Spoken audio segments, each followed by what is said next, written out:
Bueno, es muy conocida la historia de Chile, de Colonia Dignidad, ¿no? Donde un grupo de alemanes vinieron con un líder muy relacionado al nazismo como fue Schaffer, y que armó una comunidad cerrada, que decíamos el otro día que estuvo relacionada con la dictadura de Pinochet, que tuvo fabricación de armas, que tuvo un centro de represión. Bueno, un origen similar de alemanes venidos después de la guerra argentina sucedió en Paso Flores, con connotaciones muy distintas, ¿no? a la que tuvo Chile, pero bueno, con algún paralelismo en la forma como vienen y cuál es el objetivo, ¿no? En una ciudad alemana que se llama Pforzheim, una ciudad que quedó muy devastada después de la guerra, había un grupo de personas muy religiosas que estaban después de la guerra con disconformidad respecto a las iglesias tradicionales, ¿no? La iglesia católica, la iglesia luterana, que se estaban alejando de la palabra de Dios de alguna manera, y que salían de la misa, digamos, y después tenían una vida muy terrenal, alejada de la palabra de Dios. Y ese grupo estaba pensando en formar alguna comunidad aislada del resto de la sociedad donde puedan cumplir la palabra de Dios tal cual, literal, como está en la Biblia, sobre todo en el Nuevo Testamento, ¿no? Una vida relacionada a la naturaleza, con trabajo, con vida comunitaria, donde la idea era que no haya riqueza, sino lo básico para poder vivir y esperar la segunda venida de Jesucristo. Esa era un poco la visión que tenía este grupo, que se denominaba el Cordanier, y justamente porque su líder religioso, su predicador, digamos, era don Guillermo Cordier, o Willy Cordier, como lo conocían dentro de la comunidad. Cordier en su juventud había sido parte de las juventudes hitlerianas, con tantos jóvenes en Alemania, algunos por convicción, otros víctimas de todo el sistema de propaganda, el sistema educativo que ocurrió en Alemania. Se había afiliado al partido nazi, después aparentemente renunció al partido nazi por allá en el 37, fue parte de las Wehrmacht, de las Fuerzas Armadas Alemanas, fue parte de la ocupación de Francia, siendo asistente del comandante de la ocupación en París. Y bueno, después de la guerra se vuelca de lleno a esta vida como predicador, y con un grupo importante de seguidores. Entre esos seguidores, por supuesto, todos habían vivido la guerra, había muchos que eran veteranos de guerra, y empiezan a buscar un lugar en el mundo donde puedan estar con la posibilidad de llevar adelante sus propias creencias, ¿no? Así es que publican en el diario Time en Inglaterra, un pedido de la búsqueda de un lugar en el mundo donde necesiten gente para trabajar, que ellos estaban dispuestos a irse. Eran un grupo de 100 personas aproximadamente. Y bueno, acá hay algunas versiones que alguien leyó en el Time esta nota y que le mandó una carta al grupo diciéndole que había trabajo en Malvinas, y otros que directamente se comunicó a la gente de las Falkland, de las Islas Malvinas, con ellos. El tema es que hacía falta gente para trabajar en lo que nosotros conocemos como Malvinas, y bueno, hubo una negociación, se hizo como una experiencia, digamos, de llevar alemanes a trabajar a las islas. Calculá que había mucho resquemón entre los ingleses, ¿no? Habían estado peleando hasta hacía 2 años atrás, y 47, 48 empezar a hablar de alguna forma de compartir con alemanes, no era fácil la cosa. Claro. Bueno, ¿Qué cantidad de alemanes eran, Rubén? ¿Qué cantidad de alemanes llegaron a Malvinas? Bueno, la intención de Cordier era llevar 100 personas, pero en realidad le pusieron límites a lo que se quería en las islas, la gente que vaya a trabajar. Entonces, en su primer momento fueron 25 personas. Claro. O 20 personas, perdón, 20 personas, que fueron a una zona muy conocida por los argentinos, porque está muy relacionada a la guerra de Malvinas. Lo que llamamos Pradera del Ganso o Ganso Verde, muy cerca donde está el cementerio argentino en la actualidad de Darwin.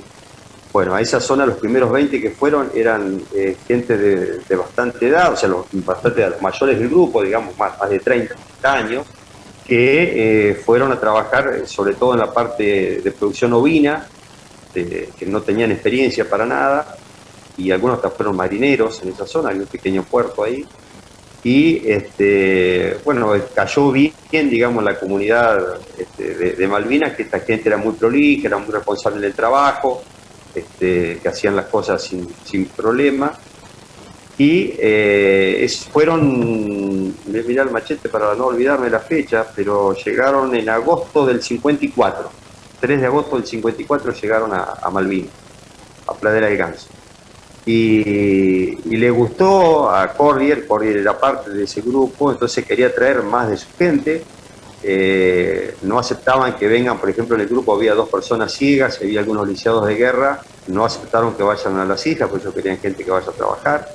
Claro. Y va un segundo contingente, tiempo después, 2 años después, creo que fue, 50 y...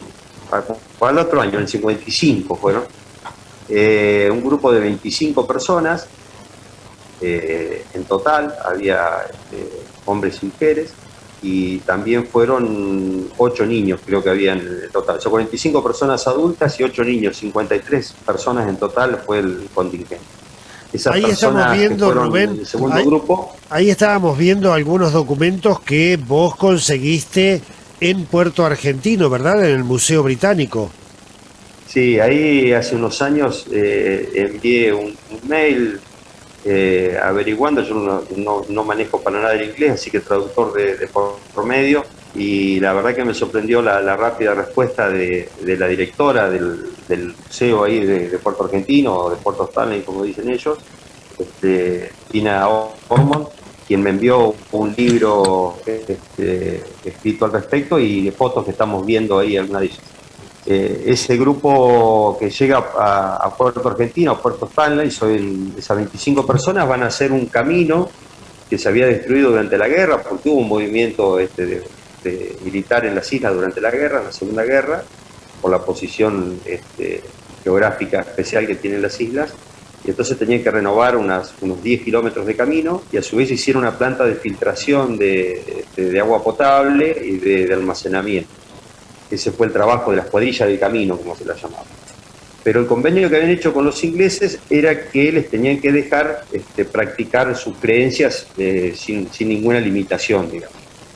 Y el problema surge, primero tuvieron problemas idiomáticos, porque no manejaban la lengua, con lo cual se les complicaba mucho el tema de la relación en el trabajo y con el resto de la comunidad, pero eso de alguna forma lo fueron salvando. El tema fue que en un momento las autoridades de la Iglesia Anglicana de Malvinas le piden o le exigen que manden a sus hijos a escuchar los sermones de la Iglesia Anglicana. Y estos 8 niños que había, o no sé cuántos serían, estarían ya en condiciones de ir a la iglesia por la edad, y esto cayó muy mal dentro del grupo, ¿no? Entonces Cordier les pide que les den algún islote donde ir a vivir, que ellos iban a vivir aislados y que iban a seguir trabajando en las islas, pero que querían tener mantener sus creencias. Ellos leían continuamente la Biblia, que era su guía de lo que hacían diariamente. No llegan a un acuerdo. Entonces Cordier y otra persona más de su grupo se vienen en el Darwin. El Darwin era un viejo barco que unía a Uruguay con Malvinas, un viejo barco de madera todavía, y se vienen allá en el 56, 57, una cosa así, buscando un nuevo destino para su grupo, no solamente para los 45 que estaban en Malvinas y sus hijos, sino también para los que habían quedado en Alemania, que eran otro tanto, o un poquito más. Bueno, están un tiempo en Uruguay, deciden ir a Argentina, ahí estuvieron trabajando un tiempito como ordenanzas estas 2 personas en el hospital alemán, y bueno, ahí logran contactarse con una persona que estaba en el ámbito mobiliario, un tal Stocker. Stocker le dice: usted lo que tiene que hacer es irse a Bariloche, donde hay una comunidad alemana muy grande, donde vino mucha gente después de la guerra y que seguramente serán bien recibidos, y vayan allá a ver qué es lo que importa. Entonces, bueno, vienen a Bariloche. Se habla de que había un bar donde se encontraban muchos de los recién llegados, llamado El Gambrino, creo, donde Cordia, que no hablaba castellano, por supuesto, se para arriba de una mesa y transmite, bueno, que él representa un grupo de gente que están buscando un espacio físico donde venir a instalarse. Bueno, esto lo hace parado arriba de una mesa en el medio del Gambrinus, y ahí hay un austríaco que estaba relacionado a la Casa Jiménez, que es una casa histórica ahí de ramos generales en Bariloche, que se interesa en el tema, los acompaña y los va a relacionar con doña Corina McDonald. Doña Corina McDonald era viuda ya, era una Boers, ella, viuda de McDonald, y hacía poquito tiempo había perdido a su hijo. Su hijo había sido uno de los voluntarios argentinos en el bando aliado durante la guerra, en la RAF.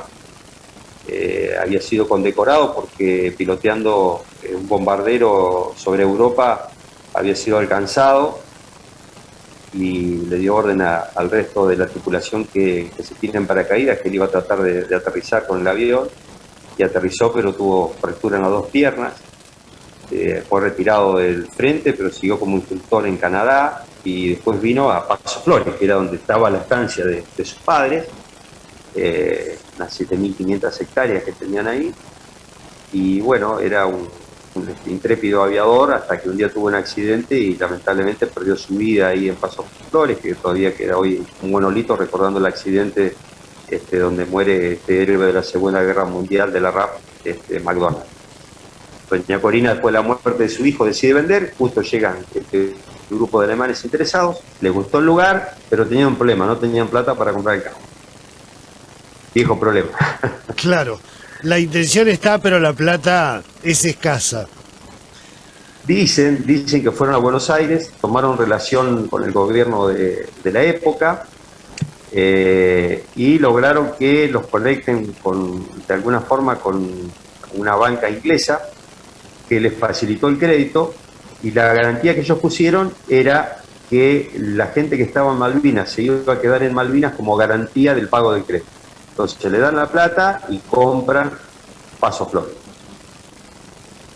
Paso Flores tenía un generador, tenía unas buenas construcciones, era moderno para la época, y en ese momento era el paso obligado para ir a Bariloche. Había una balsa en el lugar, en Paso Flores, claro. Había una escuela, había un jefe de correo, había policía, era un pequeño poblado, digamos, ¿no?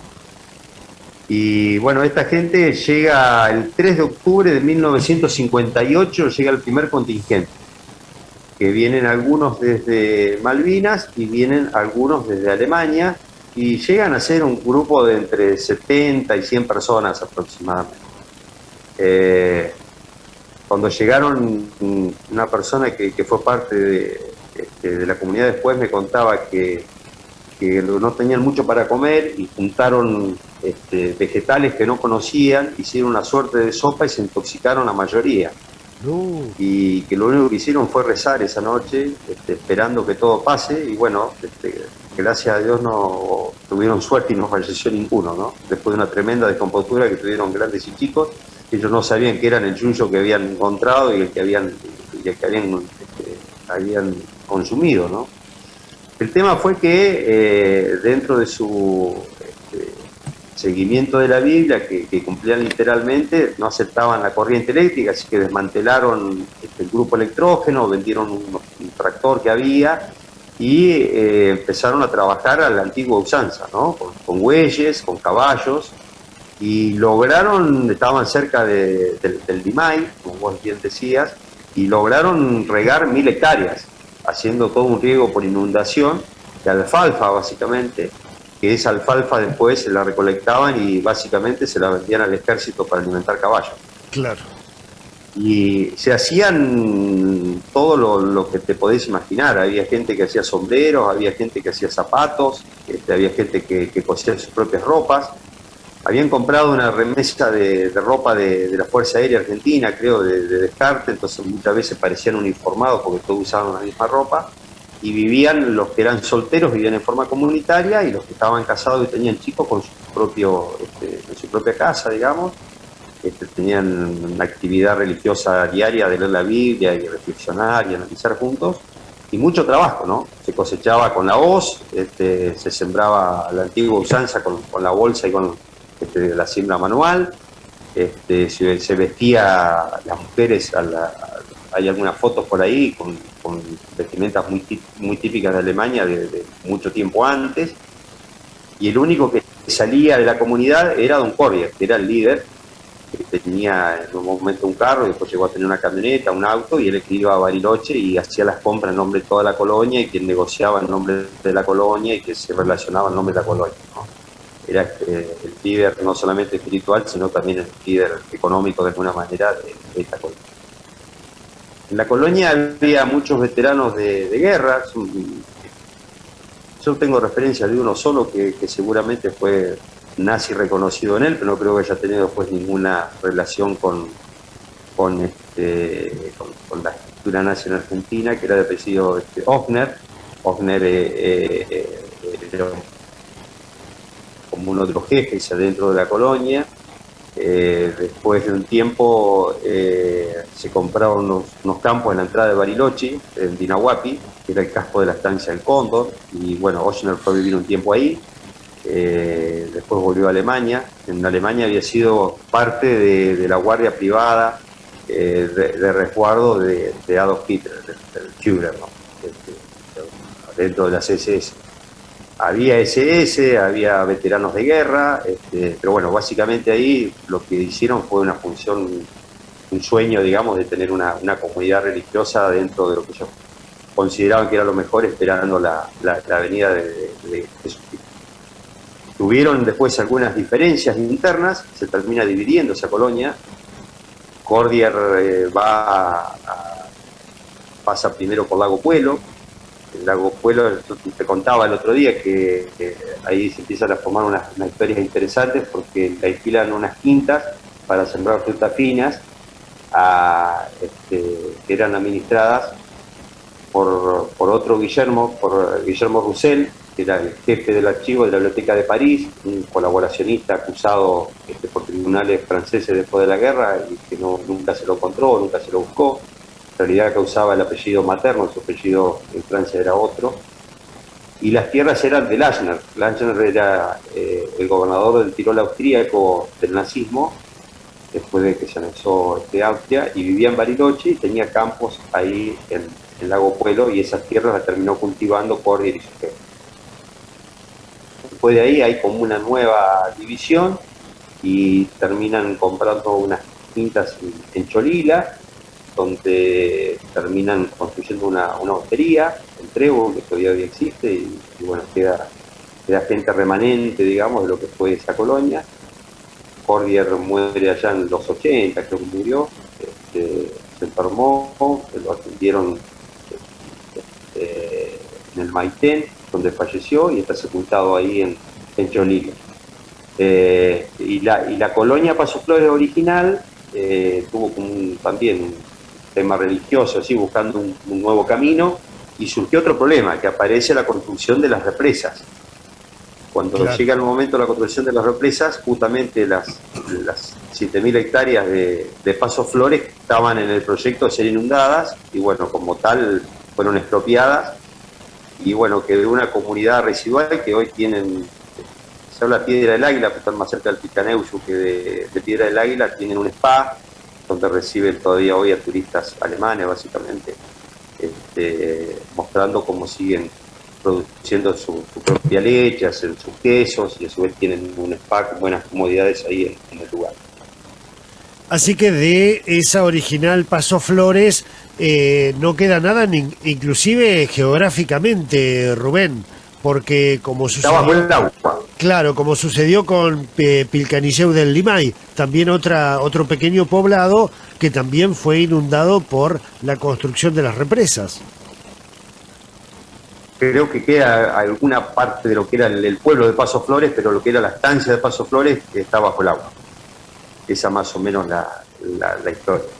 Yo he conocido a gente que vivió en Paso Flores, y bueno, en algún momento, por ejemplo, tenían necesidades creo, yo no recuerdo si era que sobraban varones y buscaban chicas, o sobraban chicas y buscaban varones, pero bueno, que fueron a la comunidad alemana del Dorado, en Misiones, que hemos hablado en algún momento, y también tomaron contacto con Schaffer y fueron a conocer Colonia Dignidad en la búsqueda de poder traer gente a su colonia, a Paso Flores, cosa que no sucedió, pero sí fueron a conocer Colonia Dignidad, que quedaron. Ahí está la foto con cómo se vestían.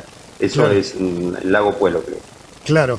Así que de ese grupo originario, luego de la Segunda Guerra Mundial, nucleados a través de esta religión protestante, ortodoxa, donde rechazaban adelantos técnicos, tecnológicos como la electricidad. De este grupo originario, una parte fue a Malvinas, luego llegan aquí a Paso Flores tras pasar por Uruguay. En Paso Flores se dividen, un grupo pasa por Puelo y termina en Cholila, y otro grupito muy chiquito, bueno, al inundarse las tierras en Paso Flores, hoy podemos encontrarlos en Piedra del Águila, ¿verdad? Sí, así es un spa, no recuerdo cuál es el nombre ahora, a veces son los manantiales el nombre que tiene el lugar hoy, que siguieron haciendo lo mismo, fueron desplazados, digamos, compraron otras tierras o se le dieron otras tierras, desconozco cómo fue el proceso, pero siguieron haciendo lo mismo, ¿no? Claro. Ahí estamos viendo justamente un hermoso trabajo que hicieron de Argentina Secreta allá en los 90, creo que fue eso, cómo trabajan la tierra, como lo siguen haciendo hoy, ¿no? Ya creo que no queda nadie de las personas grandes originales, sí quedan algunos de los niños, digamos, que estuvieron en Malvinas, quedan vivos algunas de las personas que estuvieron en Malvinas. Por ejemplo, hay algunas historias muy particulares. Helmut Gilman, por ejemplo, él fue uno de las personas que vinieron a Malvinas y allí se separaron del grupo porque tomaron una buena relación con los helpers, digamos, como decimos nosotros, con los habitantes de las islas. Helmut era un excelente mecánico y a su vez era muy buen jinete. Entonces participaba, yo no sé qué tipo de actividad de ecuestre había, si eran carreras cuadreras o qué tipo de competencia había, pero bueno, se había convertido en un reconocido participante y por ser buen jinete, ¿no? Claro. Termina regresando después a Alemania, a su pueblo, se casa allí, tiene una hija y lamentablemente su esposa decide terminar con su vida, se suicida, y bueno, queda solo con una hija muy chiquita, que tenía 5 o 6 años, y vuelve a tomar contacto con la colonia y viene a Paso Flores allá en la década del 70 con su hija. Y bueno, su hija hoy vive en la entrada de Bariloche, en Dinahuapi, en Chacra Paso Flores, que es hoy prestan un servicio al turista, a la gente, vendiendo verduras que ellos producen totalmente en forma orgánica y producen dulces, tienen algunas vacas en ordeña, y bueno, están en la entradita de Bariloche, que era el lugar donde vivió originalmente este personaje que te digo que era un excedense que después regresó a Alemania. Claro. Por supuesto que estos chicos no tienen nada que ver con el nazismo, ¿no? Pero bueno, es parte de esta historia.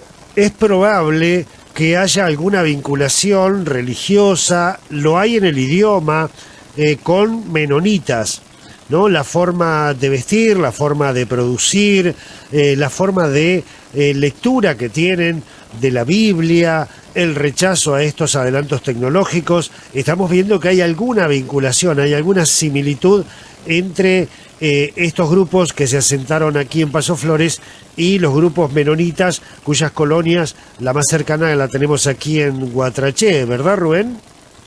Claro, nosotros estamos muy cerquita de Guatraché, estoy a 70 kilómetros de la colonia, pero este grupo te diré que Cordier fue el líder, ¿no? Los otros venían con una historia de mucho más antigüedad, con grupos mucho más numerosos, el tema de los menonitas, con 2 o 3 vertientes también, pero esto te diría que fueron seguidores de Cordier, y después yo lo que he logrado, o lo que he logrado ver o escuchar, porque Cordier terminó siendo un hombre doble moral, ¿no? Porque él decía una cosa y hacía otra. Nadie podía salir, pero él salía, nadie podía andar en vehículo, pero él andaba. era como una suerte de como un dios, ¿no? Claro. Yo te digo que Schaffer también tuvo una actitud parecida allá en Chile. En estas cosas se asemejan bastante, ¿no? Y por eso dura. Y creo que hoy el grupo terminó siendo un grupo evangélico, por un grupo noruego que vino después. La verdad que no tuvo como un sismo religioso y terminaron tomando otro rumbo después. Hoy por hoy creo que son evangélicos.